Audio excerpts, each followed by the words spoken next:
Hey, have you ever heard this verse before? There is therefore now no condemnation for those who are in Christ Jesus. I think a lot of people who call themselves Christians have, but for those who don't, here's what this verse means. Now this verse is Romans 8:1, and obviously it's the verse that starts off Romans chapter 8. However, while it begins chapter 8, it also ends off a thought carried from chapter 7. And Romans chapter 7, to briefly summarize, is all about the idea that we are bound by our flesh, and this often leads us to sin despite the fact that we really don't want to anymore.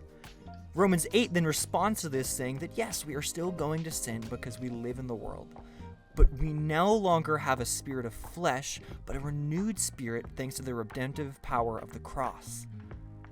Now, I think many of us hear this verse and we think that there is no way God could have forgiven all of my sins. And I think what's a little bit scarier is that there's people who hear this verse and instead of thinking that, they live it out. And the way that they live it out is by not forgiving themselves.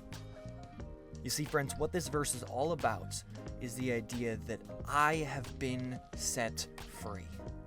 I am no longer bound to the sin of this world, but I have been renewed by the Spirit. And that forgiveness is what I need to walk in. When I walk in my daily life, I don't need to keep my head down and be ashamed because I have been forgiven. And man, if you haven't received that forgiveness, my strongest encouragement to you is to look into this. Look into this and see what this Jesus thing is all about.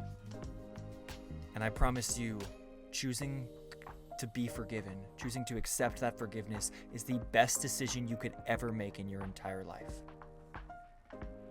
If you have a verse or a passage that you want me to break down, please leave it in the comment section below.